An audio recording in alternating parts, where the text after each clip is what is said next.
But a number of them still have many stories to tell. We have a lot to hear from them. Mort, I think that this was almost a kind of ceremonial presence. I think they wanted to say thank you to the people of America. I think they wanted the ones who were here to say, we are all right and we're going to be okay in a few days. This kind of a huge press conference is not a very refined instrument to get out the kind of subtle feelings that we've already begun to see in these people. So I think that this is just a beginning of a process, that we've got a great deal more to learn, and that this was just a kind of opening revelation of what is to come. I think the most interesting point, at least in my mind, David, was something that I also heard in Wiesbaden earlier in the week, that most, or at least many, of these former hostages believe that the people who took over the U.S. Embassy were indeed students. I think that's correct, Mort. I've heard that a number of times here, and this is one of the areas that I think that we're going to find out a lot more about, that the complexity of the relationship between the hostages and their captors, I think, has only just begun to be evident. Any evidence up there why the 7 that we believe weren't at that news conference did not attend? Well, we think that you may have a better vantage point there than we do. We think possibly there are more than 7, that it may be as many as 10 or 11 who are not here. We're checking that out right now. In some cases, it's particular family problems.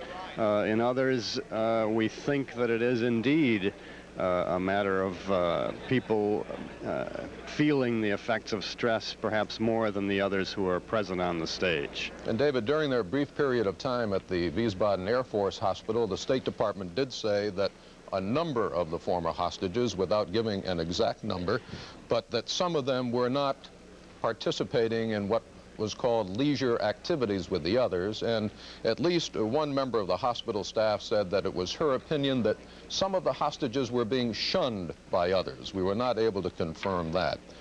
No, we were not able to confirm it either, Mort. We again have heard those rumors, and we have not heard anyone, individual hostage, confirm that that was the fact. David Culhane at West Point. Thank you, David. And we'll be back with more information concerning the hostages and about their trip later today to Washington, D.C. and that big greeting at the White House. We'll be back after this.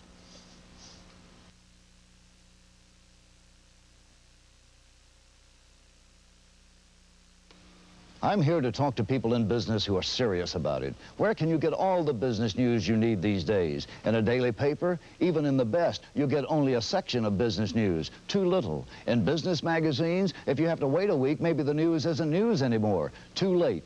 Too little, too late. There's one publication, one, that gives you all the business news you need when you need it. The Wall Street Journal. Every business day, the Journal reports anything happening anywhere in the world that can affect business, your company, your career. Anything, anywhere, every business day, in depth, in detail, in time for you to use it. If you're in business and serious about it, don't settle for too little, too late. Get the Journal. Here's how. Call toll-free 800-228-1234 now to get the Wall Street Journal delivered every business day for 52 weeks for just $77. 52 weeks, over 250 issues for $77. Call 800-228-1234 today. Any way you look at it, Gino's new crisp and tasty frozen pizza has the crust you can trust.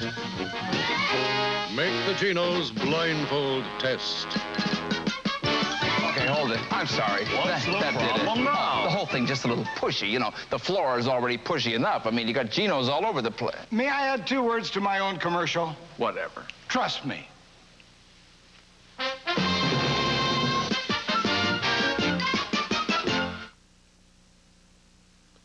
Well, the freed American hostages have had quite an odyssey of freedom, from Tehran to Athens to Algiers to Frankfurt, West Germany, to Wiesbaden, back to Frankfurt to upstate New York, and later today to Washington, D.C. And in Washington, providing us with a thumbnail sketch of what the freed Americans can expect is my colleague Bob Sheeper. Bob? Hi, Mort. It's going to be as they say, a welcome fit for a king, the kind of welcome that Washington usually reserves for kings, for visiting heads of state. A big reception on the south lawn of the White House today. It all begins at Andrews Air Force Base, where several thousand people, employees from the State Department, what they call the hostages' extended families. You know, only the immediate families were allowed to go to West Point simply because there was limited space there. So all of the cousins, all of the grandmothers, all of the close friends of the hostages will be gathered out at Andrews Air Force Base about noon today. Vice President Bush will make the official welcome. Secretary of Defense Caspar Weinberger, Secretary of State Haig will be there. And as we say, hundreds of employees from the State Department. From there, they'll move by buses into southern Maryland and then on into the District of Columbia. And we'll come up Pennsylvania Avenue this morning, the same route that new presidents travel when they come from their inauguration to the White House, the same route, of course, that Mr. Reagan traveled at his inauguration. Then they'll get to the White House, have this big welcome on the south lawn, and then we'll all go inside to the east room of the White House, where there'll be presented mementos and where there will be another reception. It is shaping up as quite a day here. The Washington police are saying we may have as many as 200,000 people along Pennsylvania Avenue to watch this cavalcade, this motorcade, as it goes toward the White House. The Washington Post may have summed it up best this morning in one line. They said there'll be yellow ribbons moored on everything here today, from ponytails to liquor stores. Okay, Bob, thank you very much. And of course, we ought to say that on Friday, a ticker tape parade for as many of the former hostages as want to attend in New York City. It has been prepared by Mayor Edward Koch. At the State Department, my colleague Diane Sawyer.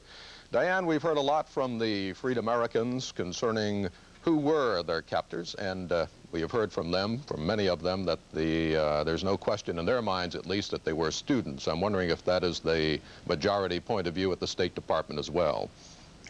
I think the verdict is still out at the State Department. I think the State Department is still willing to believe that perhaps there were some outside influences. But it did interest me more what that implies and what it means for the Reagan administration in terms of its long-term policy on dealing with terrorism. As we know, the Reagan administration is developing an interagency task force to develop a policy. We're told they're inclined to think in terms of moving more strongly, more quickly, perhaps with military action.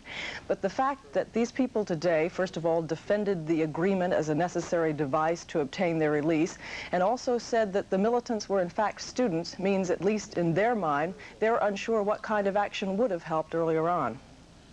Diane, in talking with Victor Tomseth in West Germany about how you protect an embassy, he said what we all know, you really can't protect an embassy. And I said, not with a platoon of Marines. And he said, not with a company. You must rely on the host country for protection. How can the American government in Washington assure that host companies will do their job? Well, I think the lesson of the Iranian experience is that you can't, although Mr. Langan again said that this is perhaps an aberration in the sense that in a unique instance, really, you had the government endorsing the act of terrorists. And presumably in other instances, you would have at least some tension between the government and the terrorists, and therefore the government at least trying to intervene subsequent to the act, if not being able to protect it before. It is quite possibly too early to talk about this, but let's try it anyway. I suppose some thought is being given at the State Department to the possibility of someday, perhaps soon, to reestablish ties with Iran. I'm sure there's already consideration of that here, although everyone insists that it will be a long-term process. There's not going to be an instant amelioration. And indeed, the Iranians continue to say just this morning that they don't want an instant resumption of relations. However, I suppose in the Iranian terms, capitalism will have its way. And already there have been some contacts made apparently between Iranian companies and U.S. companies about at least resuming some kind of economic ties. And where economic ties begin, I suppose some other kind of relations soon follow. And I would imagine that is a bone of contention, that there would be many competing views about that within the United States government, as there is in the country as a whole. Certainly, emotions still run very high at the State Department, even among diplomats. I'm wondering if Bob Schieffer is still there for a moment, Diane. Bob, are you still there? Well, I was just thinking, not from a foreign policy standpoint, Mort, but from a political standpoint, I think if there's any talk of immediately resuming relations with Iran, you'll begin to hear some immediate talk about impeachment. I think that would be the single most unpopular popular thing that a president could do at this time. I think in the long run, as Diane says, this has to be a very long-term process, but I don't think we'll see that very quickly. We may get some hint today, I think, of what the Reagan administration intends to do about all this in the speech that Mr. Reagan is preparing to deliver to the hostages. We're told it'll be a combination welcome and warning, a sort of never again speech. Mr. Reagan expected to say that never again will we allow something like this to happen. But again, we don't know how he intends to see that something like this not happen. That's the difficult part. And up at West Point, David Culhane, I'm wondering if over the past day or so you've been able to pick up any tidbits of information from the hostages themselves or from their families about just that, about the future of American-Iranian ties, or whether most people do indeed think it's too early for that.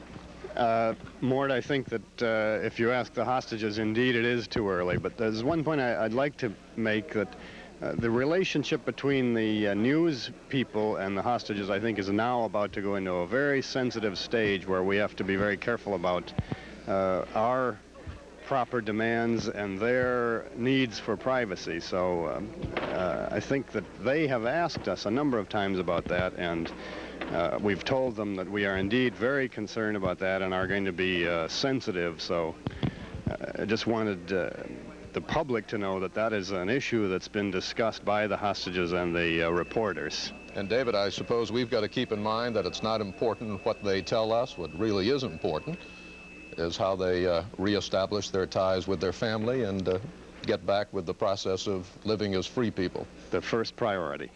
And David, thank you very much. And Diane Sawyer, thank you at the State Department, and Bob Schieffer in Washington. We'll be hearing a lot more from Washington later in the day. The hostages are presently on their way to an airport in Newburgh, New York. They will fly to Washington. They will motorcade to the White House, and there they will be honored by the President of the United States, Ronald Reagan.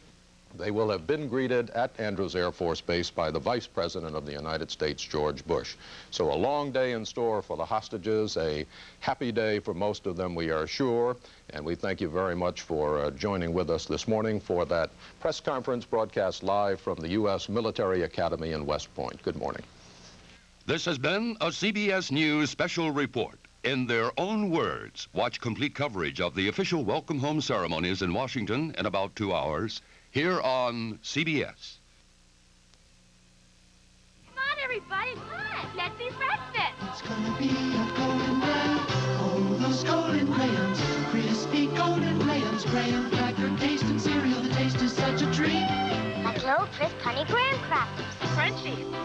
Oh, those golden grahams, golden honey, just a touch with Graham's golden wheat. Part of this good, nutritious breakfast. Try those golden grahams and have a golden day. Hiya, Slugger. Who are you? The Honey Nut Bee with a great tasting breakfast hit. Wow, Honey Nut Cheerios. It's gonna tempt your tummy with the taste of nuts and honey. It's gonna tempt your tummy with the taste of nuts and honey. It's a honey oven.